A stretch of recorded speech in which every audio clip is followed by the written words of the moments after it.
Shaktigarh ল্যাংচাকাণ্ডে FIR দায়ের হয়েছে থানায়। শক্তিগড় ল্যাংচাকাণ্ডে এফআইআর দায়ের করা হয়েছে। ফুড সেফটি অফিসারের তরফ থেকে শক্তিগড় ল্যাংচাকাণ্ডে অভিযোগ দায়ের করা হয়েছে। আপনাদের আরও একবার জানাই যে শক্তিগড় ল্যাংচাকাণ্ডে এফআইআর দায়ের করা হয়েছে। সেই শক্তিগড়ে বিখ্যাত যে ল্যাংচা, সেই ল্যাংচায় ছত্রাক ধরা পড়েছিল এবং সেই ঘটনার পর এফআইআর দায়ের করা হয়েছে। সেই ছবি আপনারা দেখতে পাচ্ছেন। যে শক্তিগড়ের ল্যাংচা অত্যন্ত বিখ্যাত, সেই শক্তিগড়ের ল্যাংচার গায়ে ছত্রাক ধরা পড়ে, চাঞ্চল্য ধরা পড়ে এবং সেই চাঞ্চল্য ছড়িয়ে পড়ার পর গোটা বিষয়টি পুলিশের নজরে আসে, ফুড সেফটি অফিসারের নজরে আসে। এই ঘটনায় ইতিমধ্যেই শক্তিগড় থানায় এফআইআর দায়ের হয়েছে। আমরা এই বিষয়ে কথা বলবো। আমাদের প্রতিনিধি কমল কৃষ্ণতে আমাদের সঙ্গে। কমল কৃষ্ণ, আমাদের বিস্তারিত জানো ঠিক কি ঘটনা ঘটেছে? দেখো, যে ঘটনাটা হচ্ছে যে শক্তিগড়ে যে সমস্ত ল্যাংচা বাজার আছে, সেই বাজারে তোমার হচ্ছে গত বৃহস্পতিবার দিন প্রথম অভিযান করে হচ্ছে খাদ্য সুরক্ষা দপ্তর, জেলা প্রশাসন, পুলিশ এবং হচ্ছে জেলা স্বাস্থ্য দপ্তরের পক্ষ থেকে। এবং তারপরে যে 20 জুলাইও কিন্তু দ্বিতীয়বারের জন্য অভিযান করা হয়।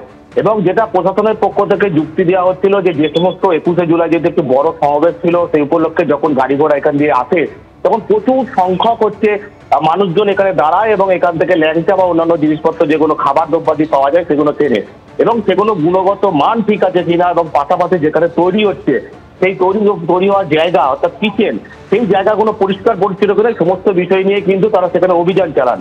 এবং অভিযান চালানোর পর যেটা উঠে আসে, বেশ কিছু দোকানে অভিযান চালানো হয়। তার মধ্যে একটি দুটি দোকানের যে গোডাউন বা হচ্ছে বাড়ি থেকে প্রচুর পরিমাণে অর্ধেক ভাজা ল্যাংচা উদ্ধার হয়। এবং আশ্চর্যজনক বিষয়, সেই সমস্ত ল্যাংচাতে যেটা জেলা স্বাস্থ্য দপ্তরের পক্ষ থেকে বলা হচ্ছে যে ফাঙ্গাস পড়ে গেছে। এবং জেলা স্বাস্থ্য দপ্তরের যেটা দাবি যে প্রায় 3 কুইন্টাল এরকম অর্ধেক ভাজা ল্যাংচা গোডাউন থেকে বা কারোর দোকানের বাড়ি থেকে উদ্ধার হয়েছে এবং সেগুলো নিয়ে আসার পর সেগুলোকে রীতিমতো নষ্ট করা হয়। এবং সেই নষ্ট করার জন্য রীতিমতো জেসিবি নিয়ে আসা হয়। জেসিবি নিয়ে আসার পর 2 নম্বর জাতীয় সড়কের ধারে তার মাটি খোঁড়া হয় এবং মাটি খোঁড়ার পর সেগুলোকে পুরোপুরি মাটির ভেতরে পুঁতে দেওয়া হয়। এবং ইতিমধ্যেই জেলা যে খাদ্য সুরক্ষা দপ্তর আছে, সেই খাদ্য সুরক্ষা দপ্তরের পক্ষ থেকে এই ঘটনার পরিপ্রেক্ষিতে কিন্তু শক্তিগড় থানাতে অভিযোগ দায়ের করা হয়েছে। এবং অভিযোগের পরিপ্রেক্ষিতে শক্তিগড় থানার পুলিশ তদন্ত শুরু করেছে এবং পুরো ব্যাপারটা খতিয়ে দেখছে। এবং সব থেকে যেটা আশ্চর্যজনক বিষয় যে এই যে খাবার জাতীয় সড়কের ধারে যে খাবারের দোকানগুলো এবং সাধারণ মানুষের সাথে আমরা কথা বলছিলাম, সেই সাধারণ মানুষরা যেটা বলছেন যে এই যে জাতীয় সড়কের ধারে বা রাস্তার ধারে যে সমস্ত খাবারের দোকানগুলো আছে সেগুলো প্রশাসনের পক্ষ থেকে নজরদারি চালানো উচিত। শুধু শক্তিগড়ই নয়, এই যে ঘটনা যে আরো যে সমস্ত দোকান আছে সেখানেও নজরদারি চালানো উচিত। এবং সেখানকার যে পরিকাঠামো, সেই পরিকাঠামো যেখানে এই জিনিসপত্র খাবারের জিনিসপত্রগুলো তৈরি হচ্ছে সেগুলো অস্বাস্থ্যকর পরিবেশে তৈরি হচ্ছে কিনা। একদম কৃষ্ণ, তুমি আমাদের সঙ্গে থাকো, আরো বিস্তারিত তথ্য তোমার থেকে জানবো। অর্থাৎ যে ঘটনা, অর্থাৎ শক্তিগড়ের ল্যাংচা কাণ্ডে এবার এফআইআর দায়ের করা হলো। শক্তিগড় থানায় এফআইআর দায়ের ফুড সেফটি অফিসারের। 20 জুলাই শক্তিগড়ে অভিযান চালিয়ে ছত্রাক পড়ে যাওয়া প্রচুর ল্যাংচা উদ্ধার করা হয়। ল্যাংচায় ছত্রাক থাকার জন্য অস্বীকার ব্যবসায়ীদের একাংশের এবং সংশ্লিষ্ট ব্যবসায়ীদের নোটিশ দেওয়া হয়েছে। নির্দেশ না মানলে আইনানুগ ব্যবস্থা নেওয়ারও হুঁশিয়ারি দেওয়া হয়েছে।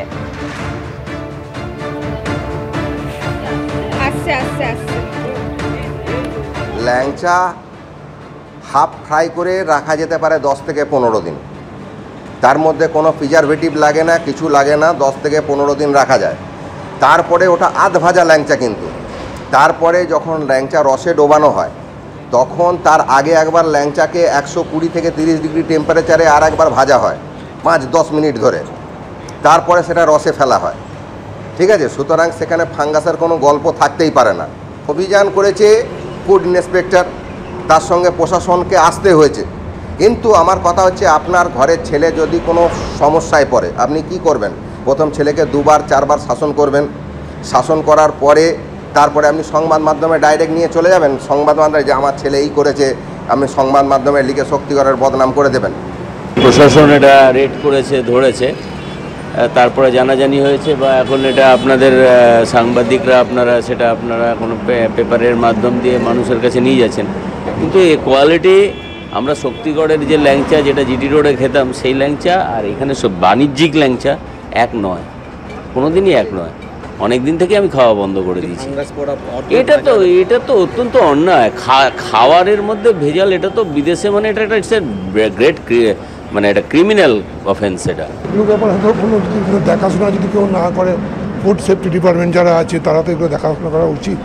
আর যিনি করছেন তিনিই বা এটা কীভাবে করছেন বুঝতে পারছি না। একটা মানুষকে এরমভাবে যে খাবারগুলো খাওয়াচ্ছেন সেই খাবারগুলো যদি মানুষের শরীরে যায়, এতে অ্যালার্জিতে করে শরীর ভরে যাবে এবং মানুষ মারা যাবে। তো এটা ঠিক না। এটা এমনিতে শক্তিগড় যে ল্যাংচা হাব, এটা আমাদের বর্ধমান জেলা নয়, রাজ্য দেশ সীমানা ছাড়িয়ে সারা পৃথিবীতে খ্যাতি লাভ করেছে। এখন কিছু অসাধু ব্যবসায়ীর জন্য এই খ্যাতিটা নষ্ট হবে, এটা আমরা চাই না। বিশেষত ওই ল্যাংচা খেয়ে বহু মানুষ অসুস্থ হতে পারতেন, যে ল্যাংচা আমরা উদ্ধার করেছি এবং যেটা মাটিতে পুঁততে বাধ্য হয়েছি। হাজার হাজার মানুষ ফুড পয়জনিং এ ভুগতেন, আমরা সেটাকে আটকাতে পেরেছি। এবং আগামী দিনে আমরা চাই যে এইসব বিক্রেতা যারা রয়েছেন তাদের সাথে বসে সভা করে তারা যাতে তাদের সদ্বুদ্ধি যাতে হয়, সুবুদ্ধি হয়, যাতে তারা নিয়ম মেনে ব্যবসা করেন স্বাস্থ্যকরভাবে, তাতে আমরা তাদের পাশে থাকবো, সাহায্য করব। আপাতত আমরা যারা একাধিকবার চেষ্টা করেও যারা শোনেননি তাদেরকে নোটিশ দিয়েছি, 15 দিনের নোটিশ। এই 15 দিনের পরে আবার আমাদের টিম ইন্সপেকশনে যাবে। আমরা আবারও কথা বলবো, আমাদের প্রতিনিধি কমল কৃষ্ণ দে এই মুহূর্তে রয়েছে। কমল কৃষ্ণ, ছবিতে স্পষ্ট দেখা যাচ্ছে যে বস্তা বস্তা ল্যাংচা, যে ল্যাংচার গায়ে ছত্রাক ধরে গিয়েছে সেই ল্যাংচাগুলিকে মাটির নিচে চাপা দিয়ে নষ্ট করা হচ্ছে, অথচ ব্যবসায়ীরা অস্বীকার করছেন যে না, ল্যাংচায় ছত্রাক ধরার প্রশ্নই ওঠে না। একদমই, আমরা ওখানে একাংশ ব্যবসাদারের সাথে কথা বলেছিলাম, তারা যেটা বলছেন যে এই যে অর্ধেক ভাজা অবস্থায় ল্যাংচা, এটা নাকি তারা এরকম ড্রাই করে 10 দিন থেকে 15 দিন পর্যন্ত রেখে দিতে পারেন, এবং এখানে এইসব কোনো ছত্রাক নয়, এগুলো ছত্রাকের কোনো পার্টি নয়, এগুলো ঠিক প্রশাসন ঠিক কথা বলছে না। এই ধরনের অভিযোগ কিন্তু একাংশ ব্যবসায়ী কিন্তু ওখানে করছেন। এবং তুমি যে চিত্রটা দেখলে, যেটা হচ্ছে যে টিম গেছিল জেলা প্রশাসন, জেলা স্বাস্থ্য দপ্তর, খাদ্য সুরক্ষা দপ্তরের পক্ষ থেকে, তারা রীতিমতো যেখানে গোডাউন বা বাড়িতে যেখানে যেখানে অভিযান করতে গেছিলেন, সেখান থেকে দেখা যাচ্ছে প্রচুর পরিমাণে মাটিতে ঢালা ল্যাংচা অর্ধেক ভাজা অবস্থায় পড়ে আছে। এবং সেই ল্যাংচাগুলো যখন হাত দিয়ে তুলে দেখা যাচ্ছে, এবং সেখানে দেখা যাচ্ছে কালো কালো ছত্রাক মতো পড়ে গেছে, এবং স্বাস্থ্য দপ্তরের পক্ষ থেকে সেগুলো বলা হচ্ছে যেগুলো ছত্রাক পড়ে গেছে। এবং বাধ্য হয়ে এইখান থেকে যে সমস্ত ল্যাংচা, সমস্ত কিছু অর্ধেক ভাজা ল্যাংচা, সেগুলো বাজেয়াপ্ত করা হয়েছে। এবং বাজেয়াপ্ত করার পর একদম জেসিবি ডেকে নিয়েছে, মাটি খোঁড়া হয়েছে, প্রায় 6-7 ফুট গভীর করা হয়েছে। তারপর সমস্ত সেই ল্যাংচা কিন্তু নষ্ট করে দিয়ে আবার মাটির চাপা দিয়ে দেওয়া হয়েছে। এবং এখানেই তো সাধারণ মানুষ প্রশ্ন করছে যে তাদের খাদ্য সুরক্ষাটা কোথায়। এখানে তোমার কাছে একবার জানতে চাইবো, যে ছত্রাক ধরা ল্যাংচাগুলি ধরা পড়েছে, এই বস্তা বস্তা ল্যাংচা কোথাও সরবরাহ করার পরিকল্পনা কি ছিল? কারণ 21শে জুলাই আগের দিন অভিযান চালিয়ে ছত্রাক ধরা ল্যাংচা ধরা পড়লো। বড় সমাবেশগুলো যখন কলকাতাতে হয়, এবং তুমি জানো যে শক্তিগড়ের যে ল্যাংচা বাজার, সেটা হচ্ছে 19 নম্বর জাতীয় সড়কের ধারে। প্রতিনিয়ত যেমন একটি কাস্টমার থাকে, এবং তেমনি যখন বড় সমাবেশগুলো হয় সেই কাস্টমারের সংখ্যাগুলো বিকেলের দিকে, অর্থাৎ যখন সমাবেশ শেষ হয় তারপরে তারা যখন বাড়ি ফেরে, সেই সংখ্যাটা কিন্তু অনেক পরিমাণে বেড়ে যায়।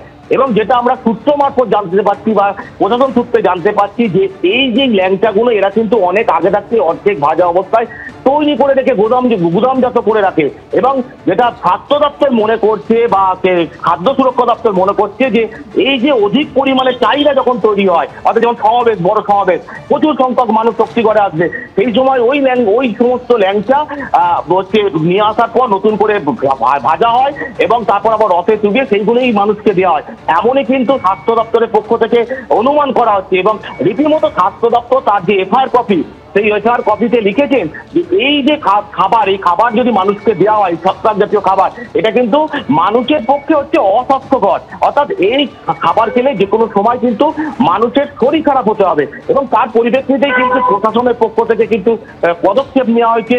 এবং রীতিমতো গতকালও কিন্তু, যেটা 21শে জেলার সমাবেশের পর যখন প্রচুর পরিমাণে গাড়ি এবং মানুষ ঢোকা দাঁড়িয়েছিল, জেলা খাদ্য সুরক্ষা দপ্তর, জেলা স্বাস্থ্য দপ্তরের পক্ষ থেকে নজরদারি চালানো হয়েছে। এবং আগামী দিনেও কিন্তু এই নজরদারি কিন্তু কন্টিনিউ প্রসেসে চালিয়ে দেওয়া হবে, এমনই কিন্তু জেলা স্বাস্থ্য দপ্তরের পক্ষ থেকে জানানো হয়েছে। সোমেন, ধন্যবাদ কমল কৃষ্ণ।